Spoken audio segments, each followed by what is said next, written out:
Hi, my name is Brandy Keller, and for my fashion retail project, I decided to compare Free People and For 11 Lemons. Now, Free People is more of a bohemian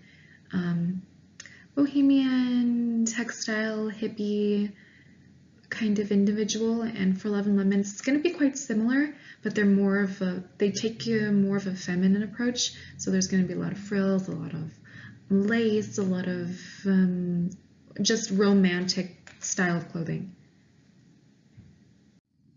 Okay, so I'm going to go over the industry overview. So here is the mission statement of Free People and For 11 Lemons. So I'm going to go over Free People first. So a unique and unwavering bond with our customers sits at the heart of our lifestyle community, where we encourage self-confidence and self-expression. The ability to identify what she loves is our secret to offering her the best product, assortment, and experience possible. And then this is For 11 Lemons. In fact, part of their mission statement is that they want women to feel bold and confident while daring to try new looks. With our selection of women's For 11 Lemons design, bringing out of the ordinary, embracing feminine power has never been more achievable. So like I said, For 11 Lemons is more of the feminine approach. Okay, so here is just the basic rundown. These two women right here started the whole For 11 Lemons brand. So it's a women-led brand, which I find quite fascinating. So this is what their little background info is. We are a female-founded, 100% women-led team of collaborative dreamers who value innovation, curiosity, and free thinking, fearlessness in everything that we do. We take immeasurable pride in our work, intentionally stitching love into the very fiber and fabric of our designs. We are small, but we are a mighty group of talented individuals dedicated to bringing you otherworldly designs with imagery to match. So these two women have been best friends since they were children, and so they went through this whole college experience. They even like traveled the world before they started their For 11 Lemons brand. They named it that specifically because they had a little lemon stand when they were children, so I think it's quite cute. And it's actually a really great story of how these two came to make this really powerful brand that's known throughout like the fashion industry. So here's kind of the basic overview of the Free People brand. So 20-something women to appreciate the line of clothing that's catered to their intelligence, creativity, and individuality, while keeping with its great quality and affordability. So the Free People brand is part of a 3-brand company. It's Urban Outfitters, Free People, and Anthropologie. Now this 3 brands were started in like the 1970s by a man, and so he really developed these 3 brands. They're all kind of similar, but they all are quite distinct as well. But Free People is going to be probably my favorite one because it really shows the depth of the bohemian lifestyle. So yeah, like I said, here's a little overview of the Free People brand. So they're an American brand based in Philadelphia, part of the 3 major brands under Urban. So that's going to be Anthropologie, Free People, and Urban Outfitters. So this Free People specifically became a distinct brand around 2001, and they are the free-spirited individual, adventurous woman in her late 20s, around that. And a lot of what I find really interesting about them is they focus on more of the natural side, the more outside. Textiles are more earthy. There's a lot of earthiness, but a lot of just the bohemian style. Okay, so here's an overview of the For 11 Lemons.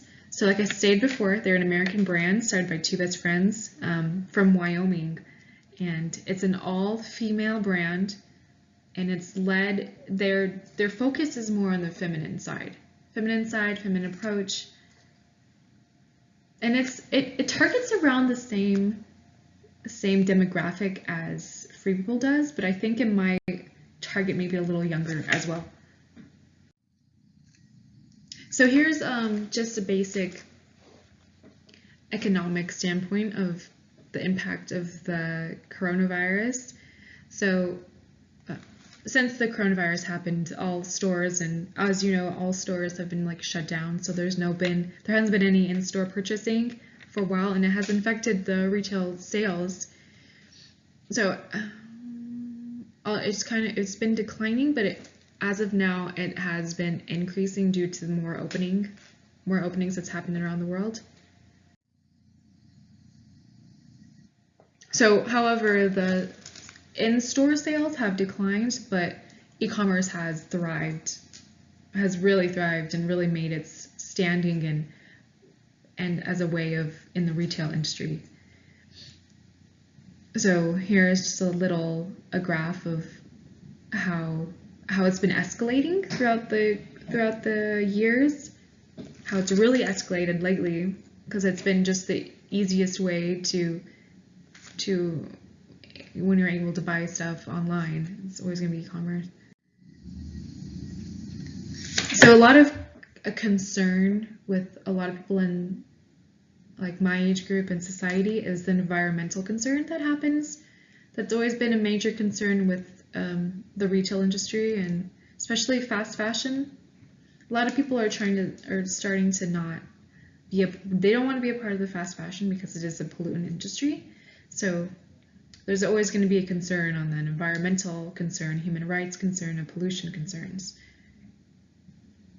So I think for a lot of companies to survive now, there has to be some understanding of wanting to approach these different concerns in a manner that'll affect everybody.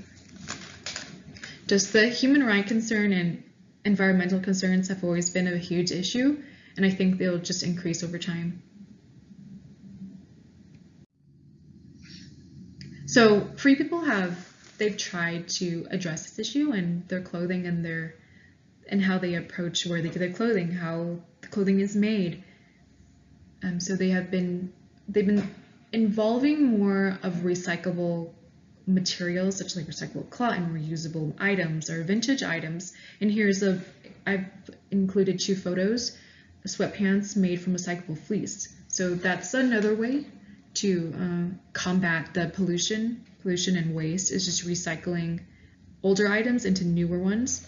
And so here's another another item is vintage, bringing in the older items and reusing them. So vintage dead stock sunglasses. It's really cool that these companies are starting to address the problems that a lot of younger people don't want to be a part of. So a lot of people, especially myself included, don't want to be a part of the fast fashion industry, where it's like the constant buying and the waste, and having a shirt for maybe like a couple months and then throwing it away and getting more and more and more. So it's just it's a lot of waste and a lot of unnecessarily waste. Okay, so here, For 11 Lemons has addressed this issue as well. Not as much as I think Free People has, but they're trying. I think they will try more as time goes on. So here I found a really cool dress from the brand, and it's made from recycled water bottles. I think it's fascinating, and I think more companies will come to that approach. And so in their packaging as well, that I found, For 11 Lemons uses recyclable packaging and water inks. So they'll use packaging that's from other companies, or just packaging from other companies. I find that's really a good idea.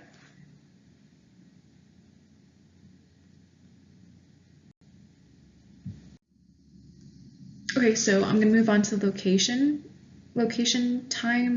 areas and how they affect a company. Okay, location determines whether a company will succeed or fail. You put the right company into a wrong area, there's no way it'll succeed. So it's all about, you have to figure out this location and what's the economical standpoint around the location. Who are the people there? What's their demographic?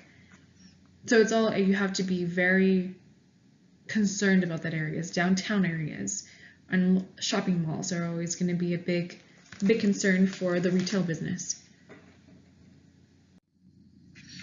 Okay, so Free People it's a more of an upper middle class, upper kind of store. So they're known for making these beautiful, beautiful buildings, but usually in a downtown area. And every Free People I've ever been in is just beautiful. Like this picture I included in here, it's like bricks, and look at the windows. It's absolutely amazing. They have large windows. The visual merchandising there is just, it's fascinating to me. And a lot of the times, Free People always puts their types of stores into the downtown areas, the more trendy areas, the hipster kind of areas. And for 11 Lemons, they are a smaller company. They're still developing, I think, their physical locations. They have one store and it's located in downtown LA. Of course, they're kind of similar in the way of their locations as well. They choose the downtown areas because it's more of a trendier, more like the hipster kind of vibes. They're located in downtown LA, and their building is so pretty. It's pink, it's all pink, it has a little loft on top, and it's very beautiful inside. They have all their clothing, but it's very spacious, so nice. Okay, so like I've said before, the target market determines, well, it pinpoints the specific market. So there's going to be like younger women or older women, men. So the target market is going to be somewhat similar between these two brands, and it's going to be the younger women, the trendier women. So they make items for that specific group. I just include some pictures, kind of the field that they're going for, or who they're going for initially. So I include a little graph. This is Free People. It's going to be a more popular brand amongst college girls, women. The way I see it is Free People, like I stated before, Free People is a more of an expensive brand. It's similar to the Urban Outfitters financial point, where it's going to be more like higher, like near $100, $50 in that area. So usually that's going to target the college people, college girls. Middle upper class, like I said, college students. Women, I think they're more of a mid to late 20s, even early, I think just 20s all along. And then here's 411 Lemons demographic. I like to think they start maybe targeting teenagers, maybe teenagers to late 20s as well. I do find their clothing to be a little bit targeting the younger generation as well. Same kind of demographic, middle upper class, college age. Their clothes, I think, are more expensive than Free People clothes. So that's why I kind of put them as they're an upper class demographic. Okay, so the retail channel formats. Free People is just phenomenal in this area. They have so many different outlets for their advertising. They have Instagram, they have Facebook, they have TikTok, they have YouTube.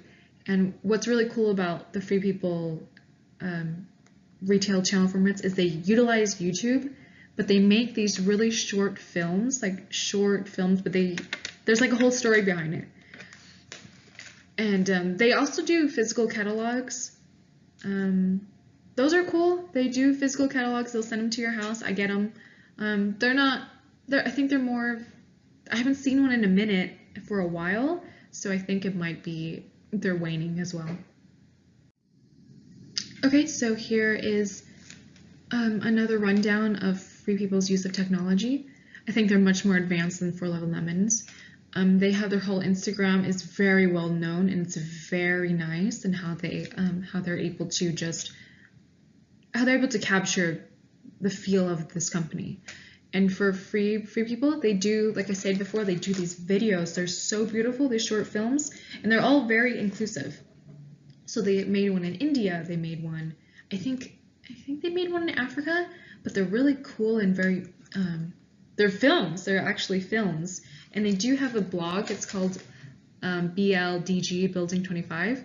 And it just runs through their whole advertisements and how they are as a company and what they're advertising. Okay, so For 11 Lemons they do a lot of social media as well. So it's Pinterest, Instagram, Facebook, and TikTok.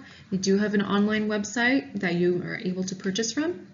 I think you can actually buy stuff from the Instagram as well, but their Instagram, their technology use isn't as advanced as Free People.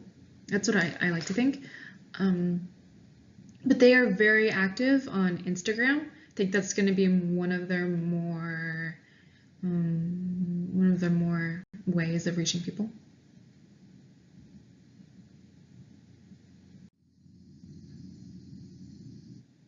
Okay, so here's they do also this is the continuation of For 11 Lemons use of technology.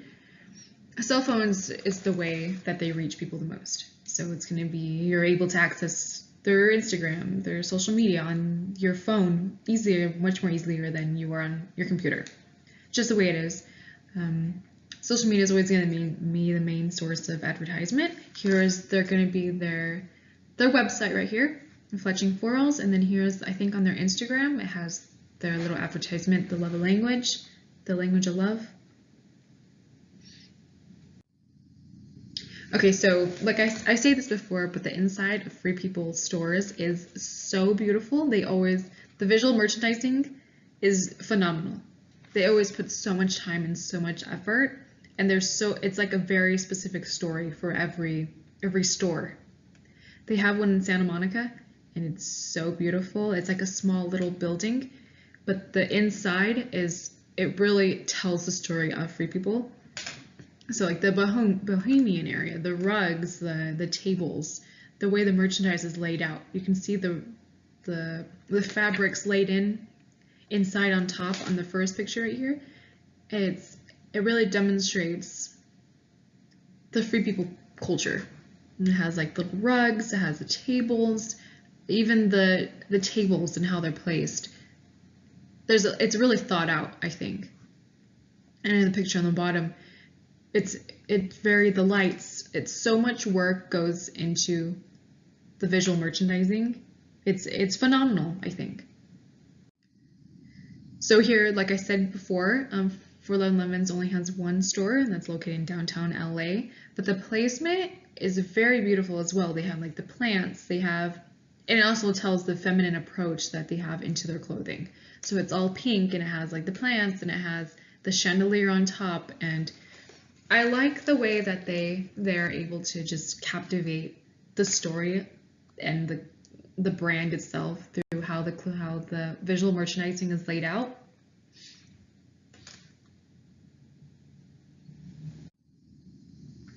So the future outlook for Free People, I think for both these companies, is to be more eco-friendly. I think that's really an upcoming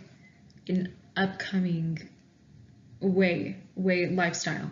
Because I know a lot of people my age are more concerned about the environment and what these fast fashion companies have been doing and how we can stop this wastefulness. So Free People has already kind of established this. They've already established they're more eco-friendly, they're more concerned about the environment, they're all about recycling. They have added vintage products, they added recycled materials into the products. So there is an attempt there that I see that is more than For 11 Lemons. And I think another thing that Free People needs to work on is their less waste in their packaging. I think that'll really target a specific demographic within the fashion community. So it's going to be more the younger people. And For 11 Lemons, what I think they need to do for an economical standpoint is just open up more stores, physical locations. They already know that the one in downtown LA is doing great. I've actually been in that one. It's doing great. There's always people there, but I think they need to open up more physical locations, advance their social media, start making the Instagrams similar to Free People and how they're able to captivate the audience through these pictures. But what For 11 Lemons does really well is they explore the more recyclable stuff. The recycling, the packaging. Packaging's always been recycled. Eco-friendly items. They've been, there's a picture earlier of the water bottle, the dress that's made from recycled water bottles. That's phenomenal. I think that's something that every company needs to work on. Okay, thank you.